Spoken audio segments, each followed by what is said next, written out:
Slight confession time, readers. I was one of those individuals who first got into Scott Pilgrim not through the graphic novel, but through Edgar Wright's live-action movie, Scott Pilgrim vs. the World. Now, that's not necessarily a crime or a deal-breaker for some of the fans of the comics, as I once thought. For the longest, I knew that the final volume was released after they originally wrapped filming, but what I didn't know was that they did reshoots for the ending after the book came out so that they would make sure that the ending of Scott Pilgrim vs. the World had an ending that stayed true to it. And after getting a chance to finally read the series, seeing what all was condensed and what all was cut for the sake of what all made it into the movie was a very tough decision in my opinion. Like, I had no idea there was an entire story arc dedicated to the Todd Ingram fight. I just thought he punched the highlights out of Knives Chow's hair, burst Scott through a wall, and then got his vegan powers revoked by the vegan police, aka the best characters in the movie, before Scott headbutted him into coins, and that was it. That's part of the reason why I was looking forward to watching the anime, Scott Pilgrim Takes Off. Not only would the entire cast of Scott Pilgrim vs. the World be coming back to voice their respective characters, making the me who got introduced to the world through the movie happy, but at the time, I thought I'd finally see a more faithful adaptation of the comic in a way that I'd still know what happened in it without having to read it. Not that I didn't want to read it, but, you know, I got shit to do. So you can kinda guess my shock when I decided to sit down and watch Scott Pilgrim Takes Off with a few friends of mine, one of which who did read the graphic novel and know the story, and found out that the story takes a very hard turn from the source material by the end of the first episode. And also learning that this was by design by the creator of the Scott Pilgrim comics, Korean-French-Canadian writer and cartoonist Brian Lee O'Malley, who wanted to use the opportunity to explore some new avenues of telling the story that the original lacked because it was mainly focused on Scott. That's how, in the show, you get Ramona as the main protagonist, seeing things through her eyes, reconciling with her evil exes while also gaining a new way of learning that she can't just constantly run away from her problems, which is something that I really appreciated. However, that didn't stop me from realizing that Scott still plays a pivotal role in this story. After all, it's called Scott Pilgrim Takes Off for obvious reasons other than brand recognition. And the role that Scott plays in all of this is both just as important and also provides an interesting reflection of what he goes through in the graphic novels.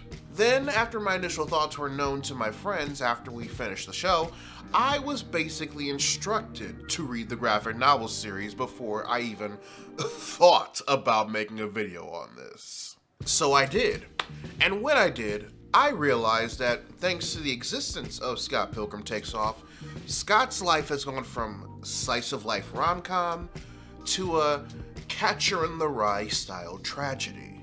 And the tragedy in question? Scott Pilgrim is beyond saving. Let's begin.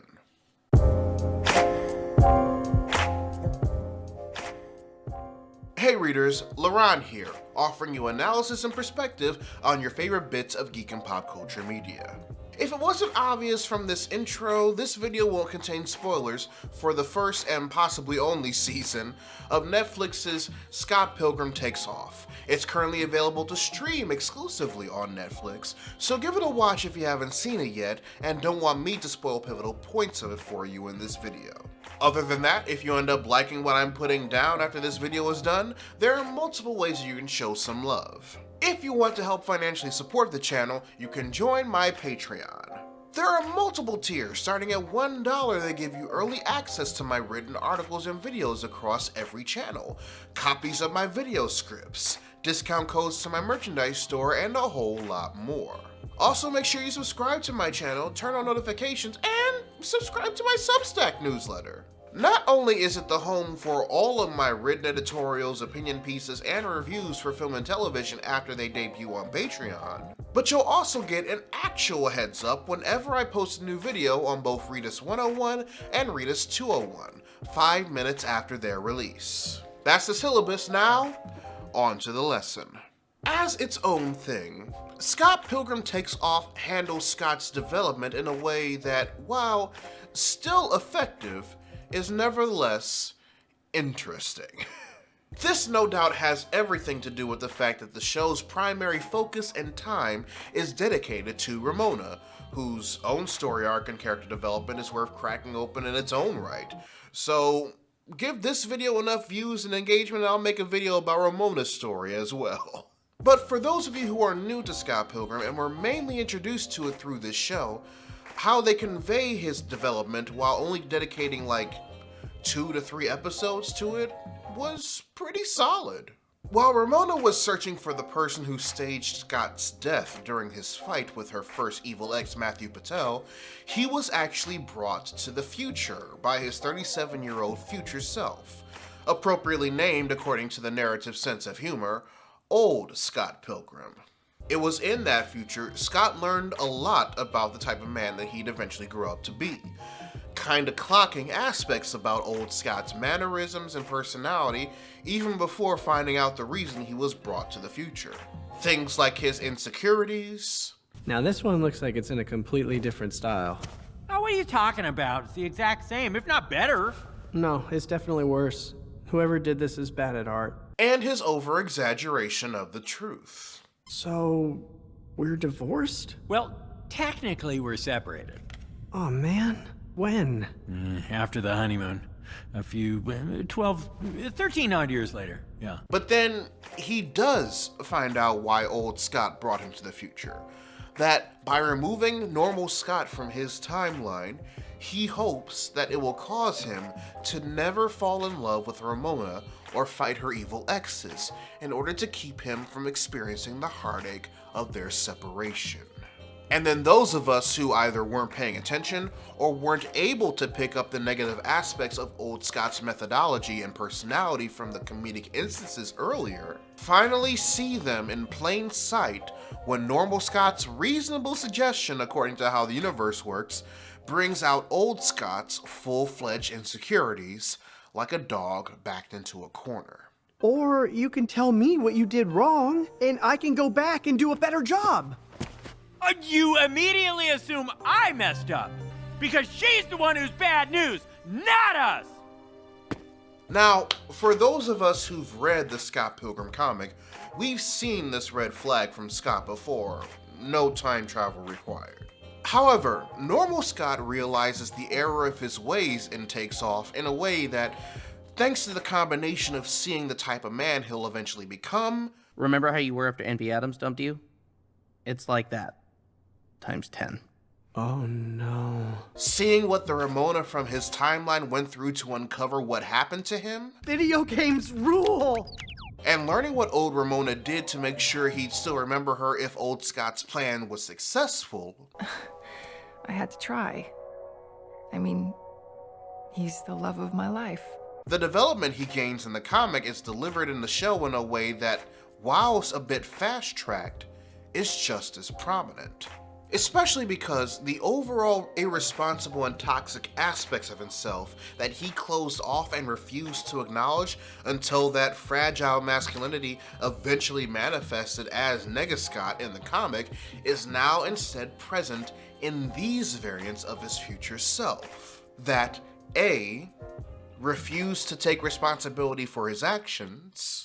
You and all your stupid friends must team up at some point in my new past and figure out how to dissolve the anti-kiss fields. B, is so caught up in how he personally sees himself that he never thinks he's in the wrong. So you're the big bad. Me? I'm a good guy. And C, the only way for him to see reason is to have the true cause of his quote-unquote pain let him know that he's only acting under his own insecurities and fragility. Okay, wait. Back up. Are you saying that we weren't over? Are you saying that you still loved me? At the time, yes. Does that mean that we can get back together? Just like that? After 10 years? No, dude. Oh.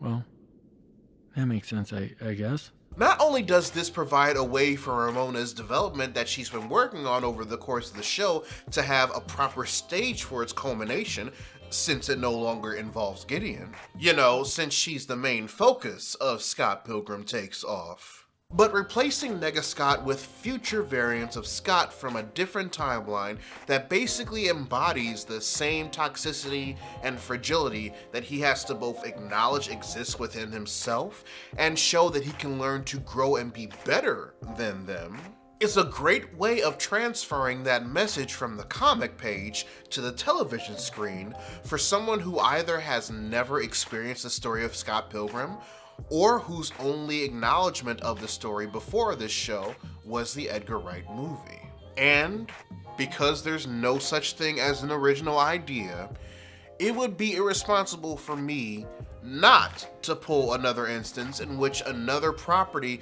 used this same trope to also illustrate the dangers of toxic and fragile masculinity. That's right, readers. While watching the finale of Scott Pilgrim Takes Off, it reminded me of something else.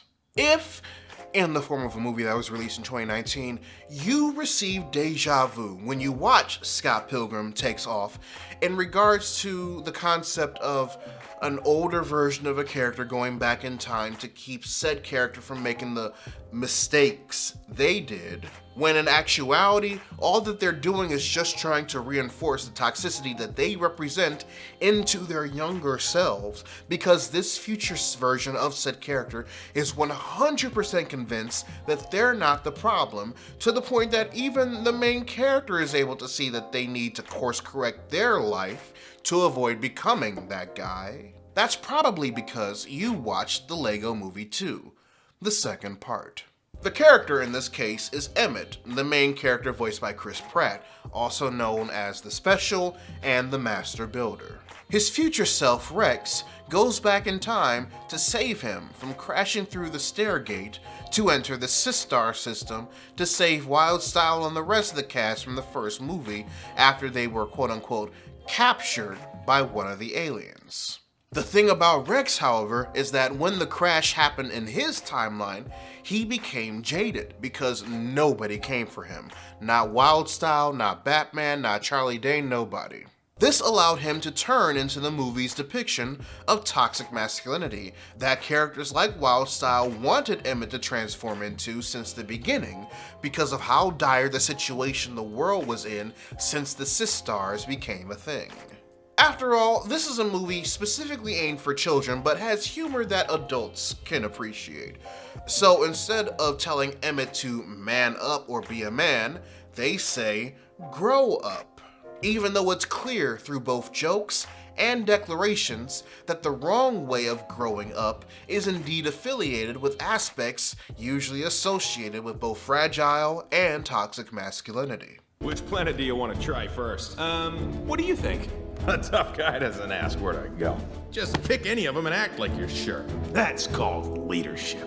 There's also Rex's attempts to transition Emmett from being a master builder to a master destroyer, by forcing him to channel his rage, anger, and frustration, emotions regularly associated with both toxic and fragile masculinity and constantly encouraged to be conditioned and nurtured in men via patriarchy, in order to be a force of destruction against the unity that we find out later on in the movie that the Sistars always wanted with the people of Bricksburg/Apocalypseburg. And when Emmett questions Rex's mindset, especially after finding out Rex is him from the future with a hardened heart, he's met with the same sense of emasculation by his future self that others placed on him in the past that caused this version of Emmett to exist in the first place. This is gonna be easy. You're weak. Because Scott Pilgrim Takes Off's story and animation is aimed at young adults and older, the show can be a bit more straightforward with its allegory of toxic and fragile masculinity and how it uses old Scott and even older Scott versus how they want to frame normal Scott's decision-making process. Don't get me wrong, it still requires a rudimentary knowledge of media literacy to understand the connections regarding why normal Scott understands that the last thing he wants to be are these two specific versions of himself, as well as why they both think that they're the hero in this narrative when they're both clearly in the wrong. But because those of us who watched the Lego Movie 2 have seen this scenario/trope before, watching it play out in Scott Pilgrim Takes Off in regards to Scott versus these two older versions of himself painted an image in my head telling me that him realizing his own toxicity is going to be one of the main obstacles that he has to deal with, if not the main one. And that worried me. Like I said before, readers, if you look at Scott Pilgrim Takes Off as its own thing, this direction is a brilliant way of doing an alternative take on the Nega Scott portion of the comic. But eventually you have to entertain the fact that this is supposed to be a companion piece, a work that's often made by the same author that has a close relationship to the original story in question. In regards to Scott Pilgrim the character, because this companion piece deals with time travel in order to avoid the actions that were made in the work that this show is a companion piece for, we have to consider the likely possibility that Old Scott and even Older Scott are the same Scott from the graphic novels. For everyone who hasn't read the story, Nega Scott is a manifestation of everything that's toxic about Scott. While the comic likes to say that he's a representative of all Scott's forgotten mistakes, the narrative doesn't necessarily give off that vibe. Scott doesn't forget those mistakes, he suppresses them by building new narratives around the situations that he was originally shitty in until all he remembers are the lies that he tells himself, thus feeding into the blatant insecurities that are displayed across the graphic novel series. A great example of said suppression is the story that he weaves regarding how he and Kim Pine got together back in the Canadian equivalent of high school. Because it's through Scott's POV and the rest of the flashback was pretty consistent in its storytelling for us to think otherwise, not to mention how the actual plot has been told to us so far, he tells the story as if he were saving her from an attack from a rival school led by some badass named Simon Lee. In actuality, Simon Lee and Kim were dating, and the image Scott painted about him in his head was made to look way more imposing than the small, non-confrontational Chinese kid he actually beat up that day. We find out that Scott does this a lot. He doesn't want to live with his shitty decisions made by insecurity and convenience, like telling Lisa he was moving to Toronto instead of Kim, so he purposely misremembers things, like telling Kim he was moving to Toronto when he clearly didn't, until he's convinced himself that the new versions are real and just keeps repeating the cycle. Thus, Knives Chow. So when Ramona utilizes Scott's subspace and exposed him to the glow, Gideon's way of weaponizing one's personal issues and emotions, Nega Scott formed from all of those past events that were made by the combination of his insecurities and not wanting to take responsibility for his actions, aspects that made up the majority of his fragility. When he does interact with Nega Scott for the first time after seeing Ramona's evil ex Roxy staying at her apartment and having his insecurities about the relationship triggered, he, as you would imagine, runs from Nega Scott instead of interacting with him head on. As a matter of fact, he doesn't do so until Kim tells him, and I quote, "If you keep forgetting your mistakes, you'll just keep making them again. Everything you've done wrong is just going to keep following you around."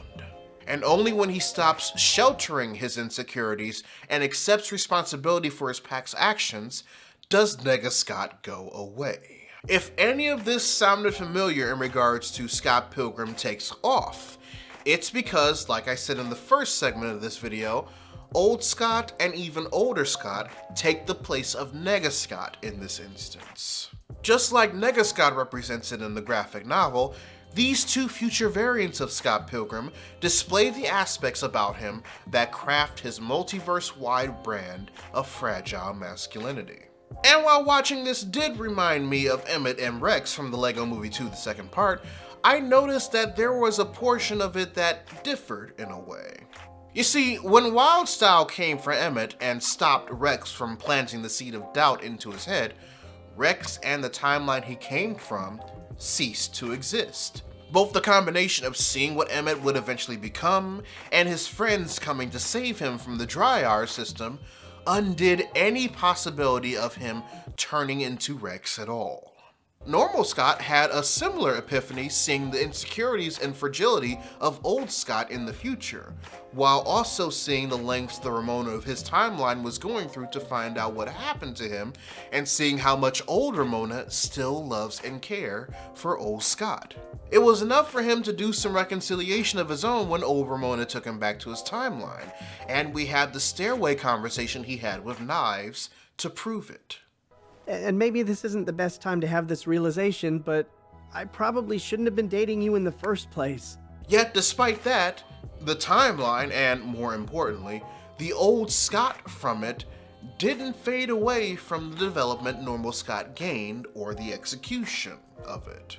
This insecure and fragile version of Scott still existed, and gained enough power to go back in time and challenge his entire entourage in a display of denial and insecurity. When you add how barely anything changed when Normal Scott went back to his respective timeline, even after developing and applying said development to address some of the mistakes he made, it makes you think about what Old Scott must have gone through. Especially when you realize that thanks to their past and old young Neil's book basically being a novel form of the graphic novels, Old Scott and even older Scott came from a timeline where they had already beat the League of Evil Exes, including Gideon, and had already beat Nega Scott in order to get to where they are by the time Normal Scott arrives in the future. They had already realized that the combination of their insecurities and their refusal to believe everything was their fault was holding them back from growing as a person. Between the end of the graphic novel and the beginning of the anime, the fight that resulted in Ramona needing a trial separation from Scott caused him to completely undo the development he learned over the course of the graphic novels.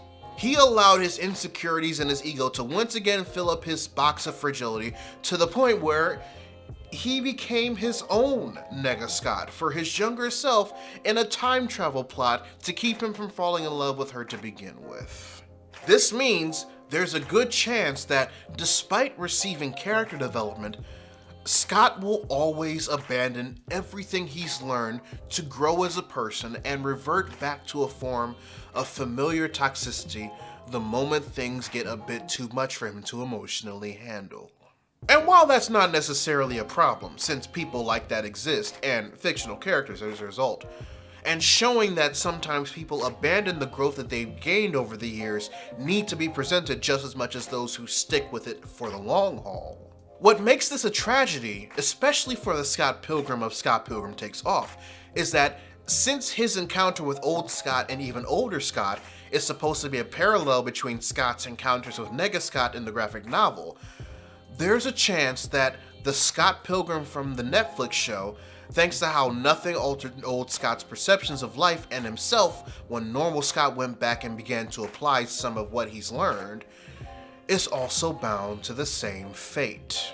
That eventually, he'll abandon everything he's learned from seeing the versions of his future self completely consumed by insecurity and ego wrapped in fragile masculinity. That no matter the timeline, Scott Pilgrim is forever doomed to be a victim of his own fragility. You think I want to become that guy? I won't. Scott, how can you be sure? Readers, I know that this opinion piece can be interpreted as a bit of a downer, and I apologize. I will say, however, that expecting all of my videos to have some type of moral of the story disposition to them, despite me not being a fan of nihilism, is pretty irresponsible of you.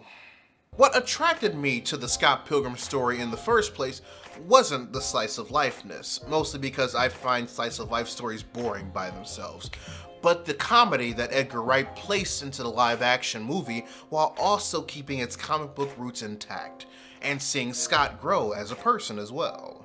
And one of the things that I appreciate that Brian Lee O'Malley did with Scott Pilgrim Takes Off is that by using his real-life 2014 divorce as inspiration, he illustrated that despite people getting better, they can also get worse afterward. Of course, considering how it ends, it's implied in Scott Pilgrim Takes Off that Scott's going to use his experiences with Old Scott and even older Scott to avoid that fate for himself from then on out. Especially since all of the evil exes have pretty much gotten closure over Ramona, Gideon isn't weaponizing the glow against her and Scott, and there's no manifestation of Scott's lingering insecurities and fragility hunting him down. And I completely understand that depending on who you are and where your moral compass aligns, some may believe it's irresponsible just to write someone off as beyond saving. I'm not one of those people, but I know people who are like that, and I have nothing but the utmost respect for them and their patience respectively. For all I know, Scott Pilgrim Takes Off truly is the fresh start that he and Ramona take at the end of the graphic novel series and should be looked at as such. But just like Scott avoided coming to terms with his insecurities and self-sheltering for years, it would be completely foolish and unrealistic if I didn't consider this dark timeline to be just as possible. But I digress, readers. Your homework assignment for the day. Write in the comment section below what you thought of Scott Pilgrim Takes Off if you've seen it. Or if you feel like sharing with the rest of the class, if you think there's any hope for Scott Pilgrim completely moving past his insecurities and overall fragility. Whichever question you decide to answer, I'd love to know your thoughts. A huge shout out to my patrons, both big and small, for helping make this channel possible. Make sure you check out the card at the end of the video to join, or click the link to it or any of my affiliates in the description box below. But until then, this is Readus 101. Class dismissed.